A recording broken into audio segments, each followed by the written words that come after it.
Admiral Jake Morrison stood in the control room on Luna Base.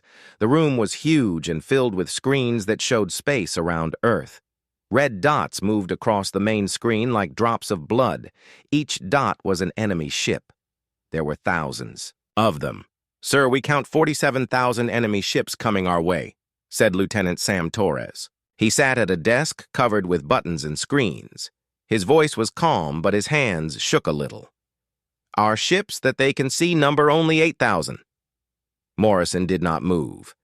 He was a tall man with gray hair and hard eyes.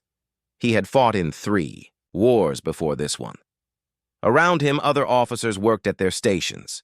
No one panicked, no one screamed. This was how humans worked when death came calling. "Commander Beth Price, what about the people?" Morrison asked. "All civilians are safe, sir. Mars colonies are locked down tight." "The asteroid miners got out 3 days ago," Price said.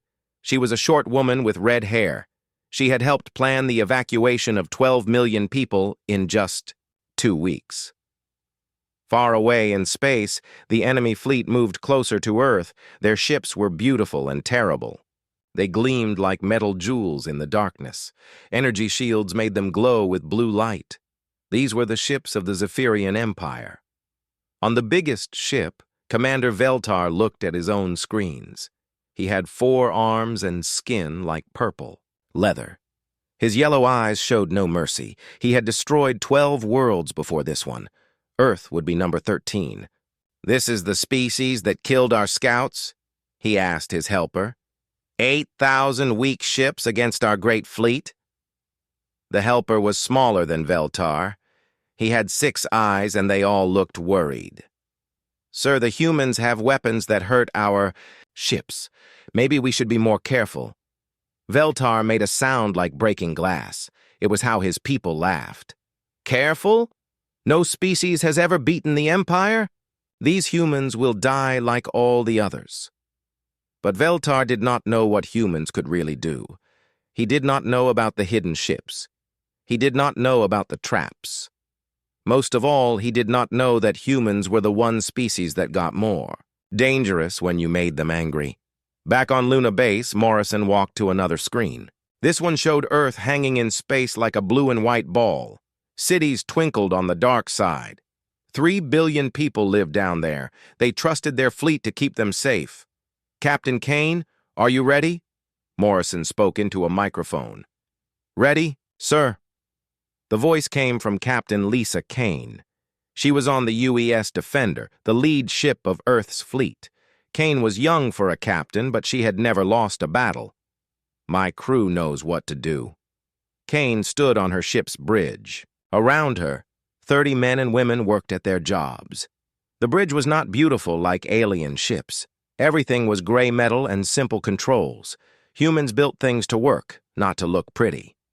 "Sir, enemy ships will be here in 6 hours," said her second officer, Lieutenant Carl Webb. He was a big man with a deep voice. "Should we move the fleet?"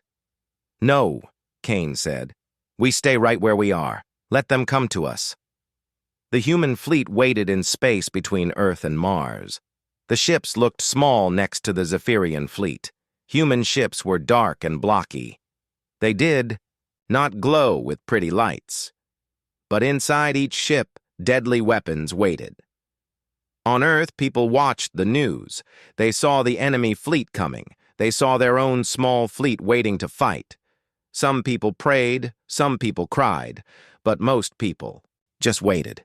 They knew their military would not give up without a fight. In the asteroid belt, hidden behind big rocks, other ships waited. Captain Rick Stone sat in his command chair on the UES Hammer. His ship was one of 15,000 hidden ships. They had been waiting for 3 weeks. "How much longer?" asked his weapons officer, Lieutenant Paul Green. "Soon," Stone said. "The Admiral will tell us when." Stone was an older man with scars on his face from the Mars War. He had learned that the best battles were the ones where the enemy never saw you coming. Near Jupiter, more ships hid in the gas giant's storms.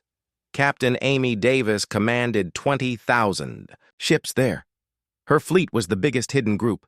Davis was known for being smart and mean in a fight. "Captain, should we move closer?" asked her navigator. "Not yet," Davis said. "We wait for the signal." Davis had black hair and green eyes that missed nothing. She had studied every battle the aliens had ever fought. She knew their weaknesses. Soon, she would use that knowledge to hurt them. Back on the Zephyrian flagship, Veltar studied the human fleet. "They are not running," he said. "Most species run when they see our ships." "Maybe they are too scared to move," his helper said. "Or maybe they are stupid," Veltar said. He made the glass-breaking laugh again. "No matter. In 6 hours, their world will burn." But Veltar was wrong about humans. They were not scared, and they were not stupid. They were angry. For 50 years, they had watched the Zephyrians destroy peaceful worlds. They had seen entire species wiped out. They had stayed quiet and hoped the killing would stop. Now the killers had come for Earth. The humans were done being quiet. Morrison looked at the countdown clock. 5 hours and 30 minutes until the enemy arrived. He picked up his microphone. Again. "All ships, this is Admiral Morrison. In a few hours, we fight for our world. We fight for our families. We fight for every innocent species these monsters have killed. Show them what humans do to bullies." Across the fleet, captains answered back. "Yes, sir. Ready to fight. Let's end this." The trap was set. The weapons were loaded. The human fleet waited like a wolf pack ready to hunt. The Zephyrians thought they were coming to destroy a weak species. They had no idea they were flying into the jaws of Earth's revenge. The Zephyrian fleet came out of hyperspace like a metal storm. Their ships filled the darkness between the stars. Energy shields made them glow blue and purple. Weapon ports opened like hungry mouths. This was the fleet that had burned 12 worlds. Commander Veltar stood on his bridge and smiled. His 4 arms moved over his controls. His yellow eyes looked at the small human fleet waiting ahead. "Look at them," he said to his crew. "They think 8,000 ships can stop us." His weapons officer had 3 heads. All 3 heads nodded. "Should we demand surrender first?" "Yes," Veltar said. "I want to hear them beg." But Captain Lisa Kane was not planning to beg. She stood on the bridge of the UES Defender and watched the alien fleet appear on her screens. Her crew was quiet and ready. They had trained for this day for years. "Sir, enemy fleet is in range," said Lieutenant Carl Webb. His big hands held, steady on his controls. "They are trying to contact us." "Put them through," Kane said. Veltar's face appeared on the main screen. It was an ugly face with purple skin and too many teeth. "Human creature," he said in broken English. "I am Commander Veltar of the Zephyrian Empire. We have crushed civilizations that ruled the stars for 1,000 years. You will surrender now, or we will kill everyone on your world." Kane looked at the alien face and felt no fear, only anger. "This is Captain Lisa Kane of Earth Defense.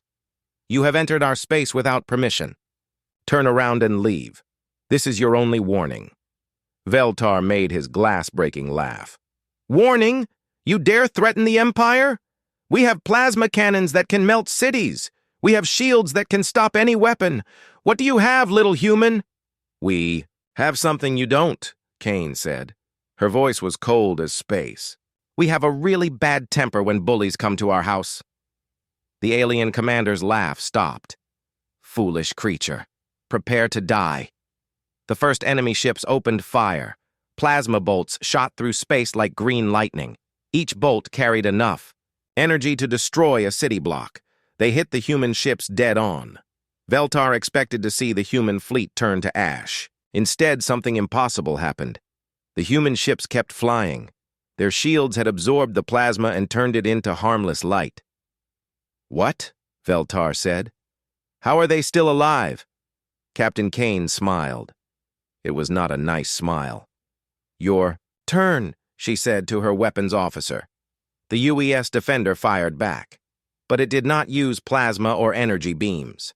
It fired a simple piece of metal, a tungsten rod as thick as a man's arm. The ship's railgun fired it at 15% of light speed. The metal rod hit 3 Zephyrian ships in a row. It went through them like they were made of paper. The kinetic energy turned their pretty shields into useless sparks. All 3 ships exploded in balls of fire. Veltar's bridge shook from the explosions. His crew looked scared for the first time in their lives. "Impossible," he whispered. "Their weapons are primitive. How did they do that?" Kane heard him over the radio. "Because our weapons work," she said. "You build pretty light shows. We build things that kill." Across the human fleet, other captains were proving the same point. Lieutenant Colonel Mike Turner led the fighter squadrons. His small ships did not use fancy energy weapons. They carried nuclear missiles, and they knew how to use them. "Fox 1!" Turner called out as his missile locked onto an enemy cruiser. The nuclear warhead hit the alien ship and turned it into a tiny star. The explosion was so bright it lit up half the fleet. "Fox 2, called another pilot. Another enemy ship died. "Fox 3. Another explosion. The Zephyrians had never seen fighting like this. Their enemies usually used the same kinds of weapons they did: energy beams and plasma bolts and ion cannons. Those weapons were predictable. You could defend against them with the right shields, but humans fought differently. They used kinetic weapons that could not be stopped by energy shields.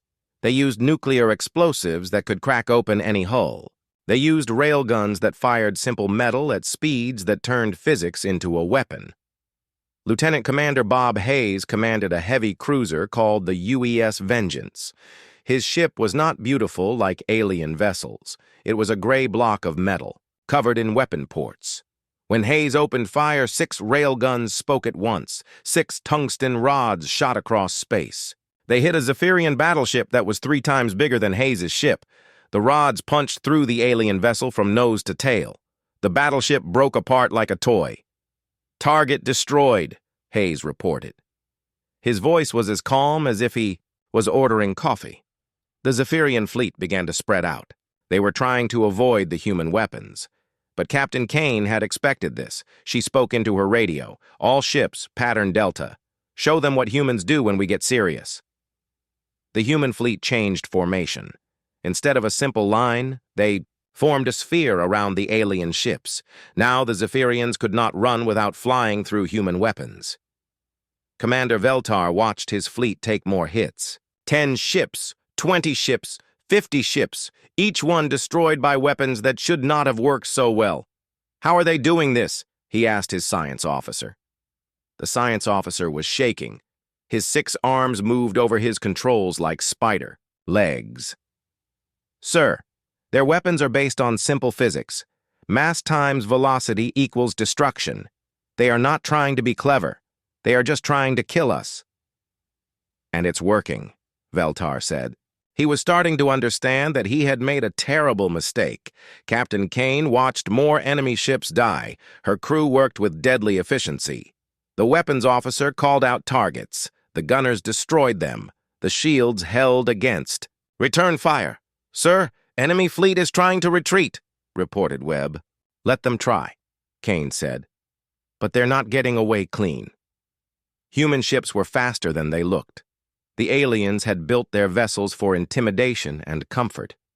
Humans had built theirs for war. When the Zephyrians tried to run, the human ships chased them down like wolves hunting deer. Captain Jenny Ross commanded the destroyer UES Fury. Her ship was small and fast. When a group of alien ships tried to escape toward Jupiter, Ross was ready for them. "Not today," she said.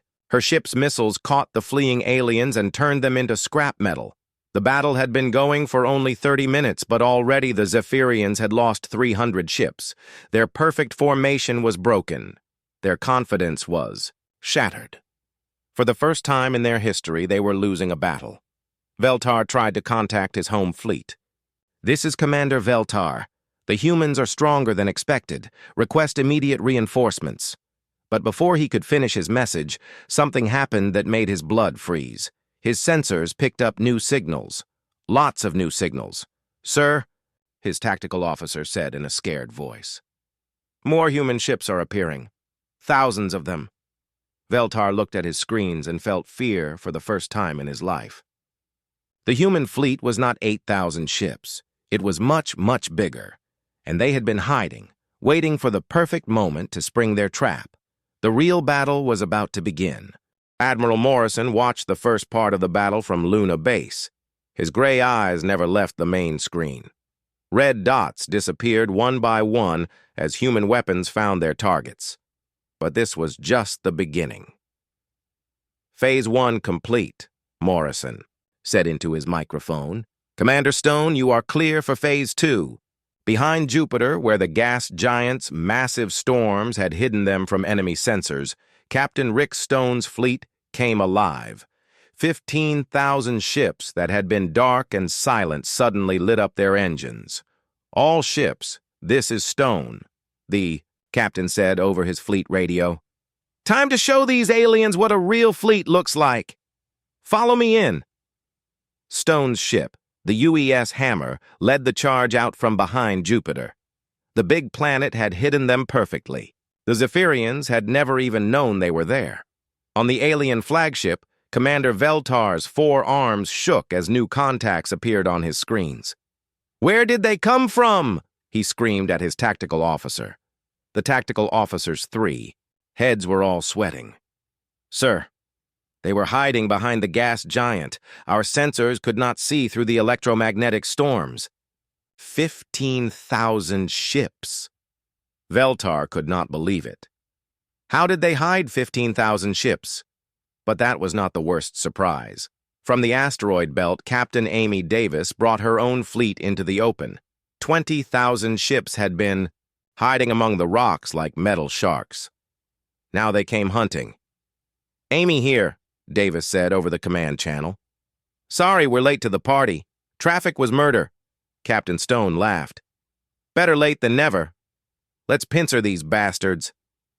The Zephyrian fleet found itself caught in a trap that should have been impossible. Human ships came at them from 3 directions. The original 8,000 ships in front. Stone's 15,000 ships from the left, Davis's 20,000 ships from the right.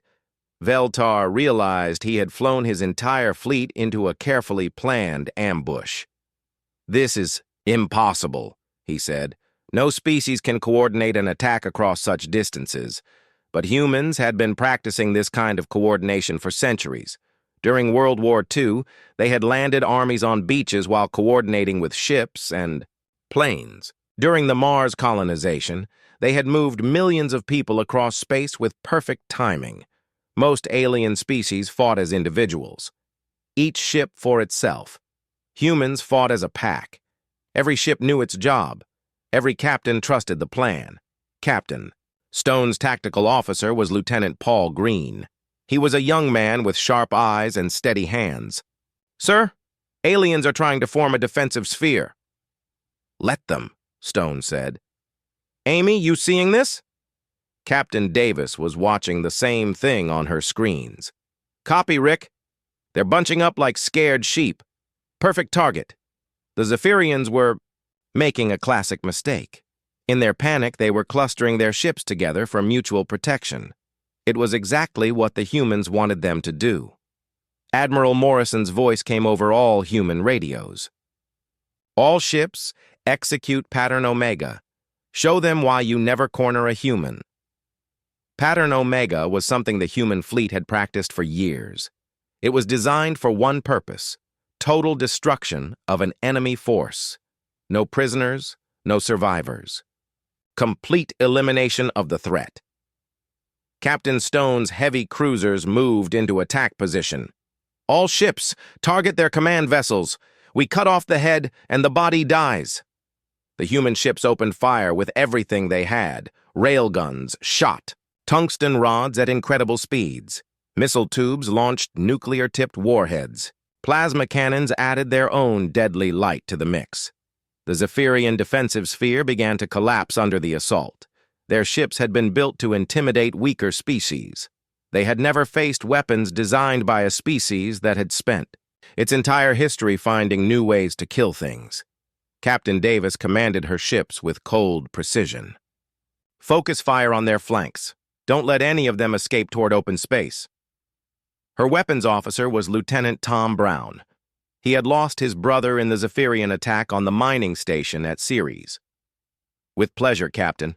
Brown's targeting was perfect. Every shot found its mark. Every missile hit exactly where it would do the most damage. The aliens had superior technology, but humans had superior anger. Commander Veltar watched his fleet being destroyed piece by piece. Ships that had conquered a dozen worlds were being torn apart like toys. How are they doing this? We have better shields, better weapons, better everything. His science officer was trying to analyze the human tactics. Sir, they are not fighting to conquer. They are fighting to exterminate. Every shot is designed for maximum damage. They want to make sure we can never threaten anyone again. That was the difference between the Zephyrians and the humans. The aliens fought to expand their empire. Humans fought to protect their families. And when you threaten a human's family, they don't stop until the threat is completely gone. Captain. Stone's ship took a direct hit from an alien plasma cannon.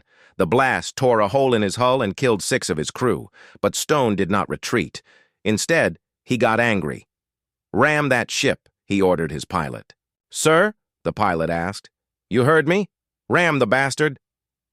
The UES Hammer accelerated toward the alien ship that had killed Stone's people.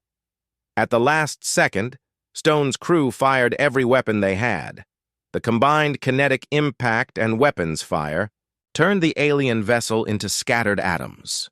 This was another thing that made humans different. Most species valued their own lives above everything else.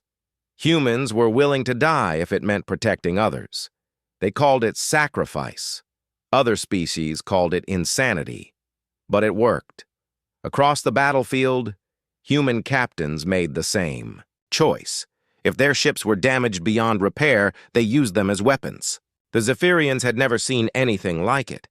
Captain Davis watched one of her destroyers ram an alien battleship.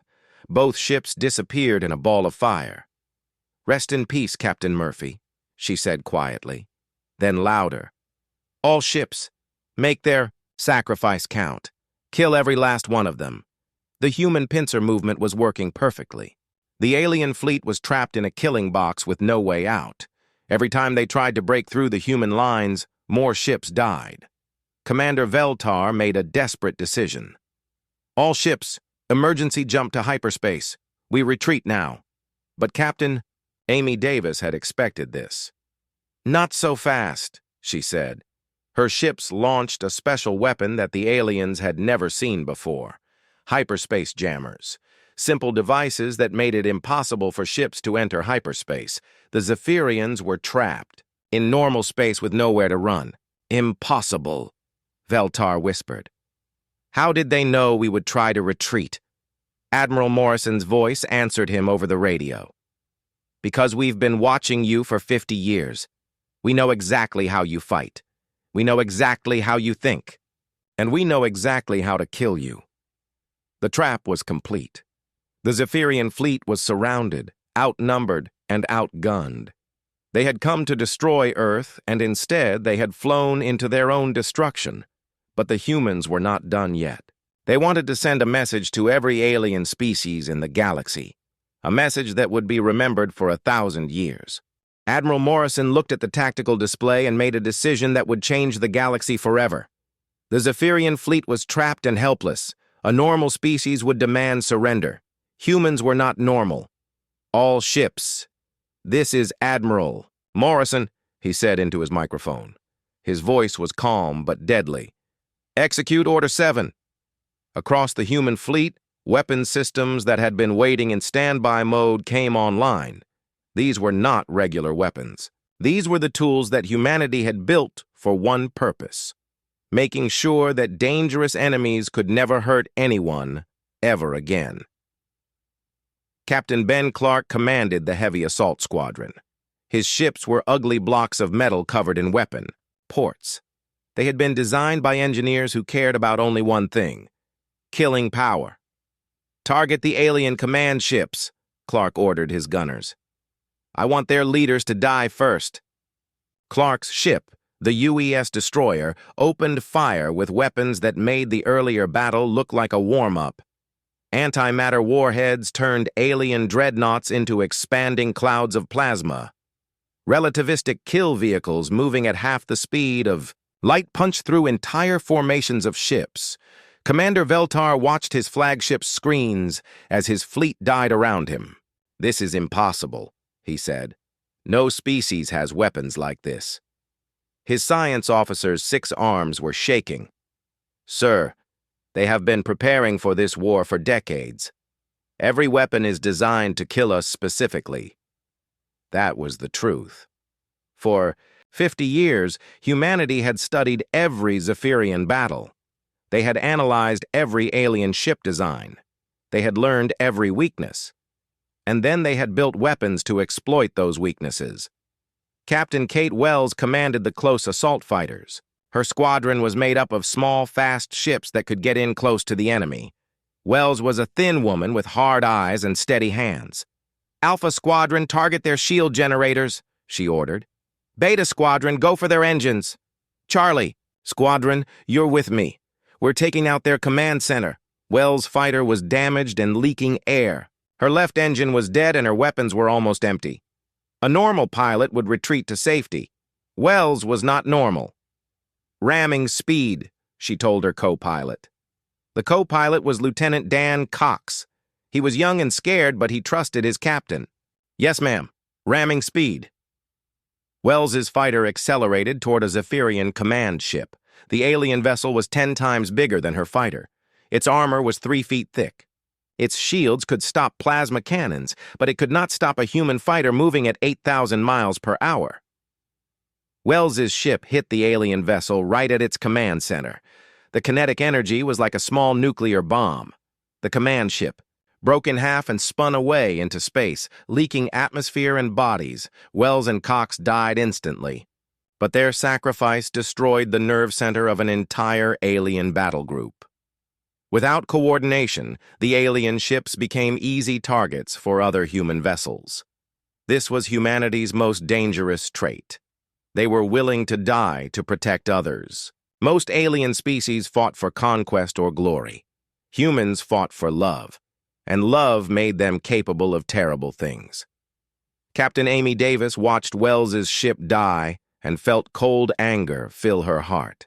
"All ships, make them pay for every human life. I want complete destruction." Davis's fleet moved in for the kill. Her ships carried weapons that other species had banned as too cruel. Weapons that didn't just destroy ships, but made sure nothing could ever be rebuilt from the wreckage. Lieutenant Tom Brown, Davis's weapons officer, targeted a cluster of alien heavy cruisers. "Firing exotic matter disruptors," he said. The weapons hit their targets and did something horrible. They unraveled the atomic bonds that held matter together. The alien ships didn't just explode. They ceased to exist on a fundamental level. "Commander Y." Veltar's tactical officer screamed as he watched the readings. "Sir, they are using weapons that violate the laws of physics." "No," Veltar said quietly. "They are using laws of physics that we never learned." That was the difference between humans and the Zephyrians. The aliens had advanced by conquering other species and stealing their technology. They were good at improving existing ideas. But humans were good at creating completely new ideas. When humans discovered a new scientific principle, they immediately asked, "How can we use this to protect ourselves?" The Zephyrians asked, "How can we use this to look more impressive?" Captain Stone's fleet was finishing off the alien ships that tried to escape toward Jupiter. His tactical officer, Paul Green, coordinated the attack with deadly precision. "Sir, enemy formation is completely broken," Green reported. "They're running in all directions." "Good," Stone said. "Hunt them down. I don't want any of them getting home to tell their friends what happened here." Stone's ships spread out like a net. Each human vessel was faster and more maneuverable than the alien ships. The Zephyrians found themselves being picked off one by enemies they could not outrun or outfight. Captain Lisa Kane, who had started this battle, was still fighting hard. Her ship, the UES Defender, had taken heavy damage, but her crew kept fighting. Her weapons officer was dead, her shields were failing, but Kane would not give up. "All remaining power to weapons," she ordered. "If we're going down, we're taking more of them with us." Kane's ship fired its last missiles at a group of alien ships trying to reach hyperspace jump distance. The nuclear warheads found their targets and turned 6 alien vessels into radioactive gas. But Kane's ship was not going down. Human engineering was tougher than it looked. The UES Defender limped back toward the main fleet, scarred but alive. All across the battlefield, the same story, repeated. Human ships that should have been destroyed kept fighting. Human crews that should have been dead kept working. Human captains that should have surrendered kept attacking. The Zephyrians had never faced an enemy like this. They had conquered species that gave up when the odds turned against them. Humans got more dangerous when the odds turned against them. Admiral. Morrison watched the battle from Luna Base and felt grim satisfaction. "Commander Price, casualty report." Beth Price checked her screens. "We've lost 847 ships and about 12,000 personnel, sir. The aliens have lost 98% of their fleet." Morrison nodded. In any other war, losing 847 ships would be a disaster. Against the Zephyrians, it was a complete victory. The alien fleet that had burned 12 worlds was almost completely destroyed. "Sir," Price continued, "the remaining alien ships are requesting permission to surrender." Morrison was quiet for a long moment. The smart thing to do was accept the surrender, take prisoners, learn their technology, follow the rules of civilized warfare. But the Zephyrians had not followed those rules. They had committed genocide against peaceful species. They had enslaved entire worlds. They had come to Earth planning to kill 3 billion innocent people. "Negative," Morrison said. "No surrender, no prisoners, complete elimination." Price hesitated. "Sir, that goes against galactic law." Morrison looked at her with cold eyes. "Commander, galactic law failed to protect 12 innocent worlds. Today, we make our own law. The order went out to every human ship. No mercy, no quarter, total destruction of the enemy force. The Zephyrians realized they were going to die. All of them, every single ship in their grand armada. They had come to commit genocide, and instead they had found their own extinction. Commander Veltar made one last transmission to his home world. "This is Veltar. The invasion has failed. The humans are not primitives. They are apex predators. Do not come to their space. Do not threaten their worlds. They will show no mercy." Then Veltar's ship died in a ball of nuclear fire, taking the commander and his dreams of empire with it. The massacre continued until there was nothing left of the Zephyrian fleet but expanding clouds of debris. Not a single alien ship escaped. Not a single alien survived. Humanity had just announced to the galaxy that they were the new apex predator, and apex predators did not leave threats alive. 6 hours after it began, the battle was over. The space around Earth was filled with the wreckage of 47,000 alien ships. Not one Zephyrian vessel had escaped. Not one alien had survived. The most powerful fleet in galactic history had been completely destroyed. Admiral Morrison stood in the Luna Base Command Center and looked at the tactical display. Where red dots had once shown the enemy fleet, there was now only empty space marked with debris fields. "Commander Price, open a channel to the entire galaxy," Morrison said. His voice was calm, but his words would change everything. Beth Price worked at her controls. "Channel open, sir. Every listening post and communication relay in known space will receive this transmission." Morrison stepped forward to address not just his own fleet, but every alien civilization that might be watching. Lieutenant Dan Foster sat ready at the translation station, preparing to send Morrison's words in every known alien language. "To all species receiving this transmission," Morrison began. This is Admiral Jake Morrison of the Human Defense Fleet. You have just witnessed the complete destruction of the Zephyrian Empire's invasion force. Across the galaxy, alien leaders stopped what they were doing to listen. The Corvin Republic, which had been enslaved by the Zephyrians for 20 years, listened with hope. The Void Hunters, who had been planning their own expansion, listened with fear. The peaceful Deltans, who had watched 12 worlds burn, listened with amazement. For 50 years, Morrison continued, we watched your empires conquer peaceful civilizations. We saw you enslave entire worlds. We watched you commit genocide against species that could not defend themselves. We said nothing because we hoped you would learn to be better. Morrison paused. In command centers across 100 worlds, alien leaders waited for his next words. Today, that ends. Humanity is now the guardian of this galaxy. Any species that attacks peaceful civilizations will face the same fate as the Zephyrians. Not because we want to rule you, but because we will not tolerate bullies. Captain Amy Davis, still commanding her fleet near the battlefield, added her own message to the transmission. We don't care about your empires or your politics. Trade with us, ignore us, even hate us if you want. But if you hurt innocent people, you will answer to us. The response from across the galaxy was immediate and varied. Some species sent messages of friendship and alliance. Others declared humanity to be a threat that must be destroyed. Most simply acknowledged the new reality. There was a new apex predator in the galaxy, and it had very different rules from the old ones. 3 days later, Lieutenant Sam Torres delivered his first post-battle report to Admiral Morrison. Sir, 17 former Zephyrian slave worlds have declared independence. The Corvin Republic is asking for our protection, and the Galactic Trade Council wants to establish formal diplomatic relations. Morrison nodded. What about hostile movements? The Void Hunters were massing a fleet near the Centauri system, Torres said. Captain Kane's patrol squadron intercepted them yesterday. After a brief conversation, the Void Hunters decided they had urgent business elsewhere. That conversation had been very brief. Captain Kane had simply transmitted the battle footage from the Zephyrian destruction. The Void Hunters had taken one look at what humans could do and decided that expansion could wait. Morrison allowed himself a small smile.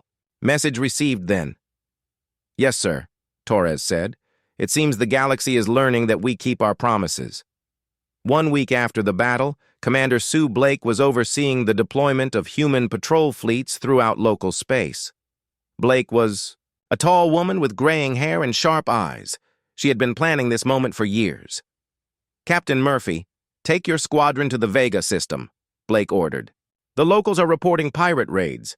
Captain Bill Murphy commanded a light cruiser squadron. His ships were fast and heavily armed, perfect for hunting pirates. Copy that, Commander. What are our rules of engagement? Standard policy, Blake said. Give them one chance to surrender. If they refuse, eliminate the threat. Murphy's ships jumped to hyperspace. Within 2 days, the pirate problem in the Vega system was solved. The pirates had refused to surrender. They had not lived to regret that decision. News of the pirate. Destruction spread quickly through criminal networks across the galaxy. Pirates, slavers, and raiders began to avoid any system under human protection. It was much safer to find victims elsewhere. 2 weeks after the battle, the first formal diplomatic contact arrived at Earth. Ambassador HFY of the Deltan Confederacy came in a small, peaceful ship. The Deltans were herbivores who had never hurt anyone. They had also been favorite targets for aggressive species. Ambassador HFY was a tall, thin being with blue skin and large eyes. He met with Admiral Morrison in a conference room on Luna Base. Admiral, HFY said in careful English, my people wish to thank humanity for what you have done. The Zephyrians killed 60 million Deltans over the past decade. Now they are gone. Morrison poured coffee for himself and offered the alien ambassador some water. We're sorry we didn't act sooner. We were trying to avoid exactly this kind of war. But you were preparing for it, HFY observed. Your fleet, your weapons, your tactics, this was not improvised. Morrison nodded. We've been watching and learning for 50 years. We hoped we'd never need to use what we learned. But when they came for Earth, we were ready. HFY leaned forward. Will you truly protect peaceful species? Yes, Morrison said without hesitation. That's a promise. 1 month after the battle, that promise was tested. The hegemony of Cax decided that humans were bluffing. They attacked a Deltan colony world with a fleet of 8,000 ships. Captain Stone, now promoted to admiral, arrived with a human task force 3 hours later. His 2,000 ships faced odds of 4 to 1. The Cax fleet commander demanded that the humans retreat. Stone's response was broadcast across the galaxy. You have attacked a world under human protection. You have exactly 60 seconds to withdraw your forces, the Cax commander laughed. 60 seconds? We outnumber you 4 to 1. 50 seconds, Stone replied. The Cax fleet held position, confident in their superior numbers. When the countdown reached 0, Stone's fleet opened fire. The battle lasted 17 minutes. When it was over, the Cax hegemony had lost their entire fleet. Again, there were no survivors. Word spread quickly through galactic civilization. Humanity had proven twice that they would do exactly what they promised: protect the innocent, destroy the aggressors, show no mercy to bullies. 3 months after the Zephyrian battle, the galaxy had settled into a new pattern. Peaceful species were safer than they had been in centuries. Aggressive empires were very careful about where they expanded, and humanity patrolled the space lanes like watchful shepherds. Admiral Morrison stood in his office on Luna Base, looking out at Earth hanging in space. The planet was safe, humanity was safe, and for the first time in 50 years, most of the galaxy was safe too. Lieutenant Colonel Mike Turner, now commanding all fighter operations, brought Morrison the daily report. Sir, quiet day. 3 pirate groups surrendered without a fight.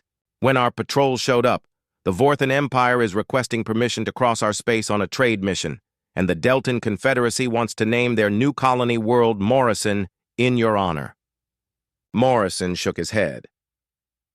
Tell them to name it Peace instead. That's what this was all about. Turner nodded and left. Morrison turned back to the window and watched Earth turn slowly in space. 3 billion people lived down there, safe in the knowledge that their guardians were watching over them. But Morrison knew the real victory was not just Earth's safety. It was the knowledge that across the galaxy, other worlds were safe too. Worlds full of peaceful beings who just wanted to live their lives without fear. The Zephyrians had come to Earth expecting to find primitives. Instead, they had awakened something far more dangerous than any empire, a species that would sacrifice everything to protect the innocent. And in the cold vacuum of space, where the Zephyrian fleet had met its end, that principle would echo through the galaxy for generations to come. Humanity had become the guardians of the galaxy, not because they wanted power, but because someone had to stand up to the bullies. And when humans made a promise to protect the innocent, they kept it, no matter what the cost.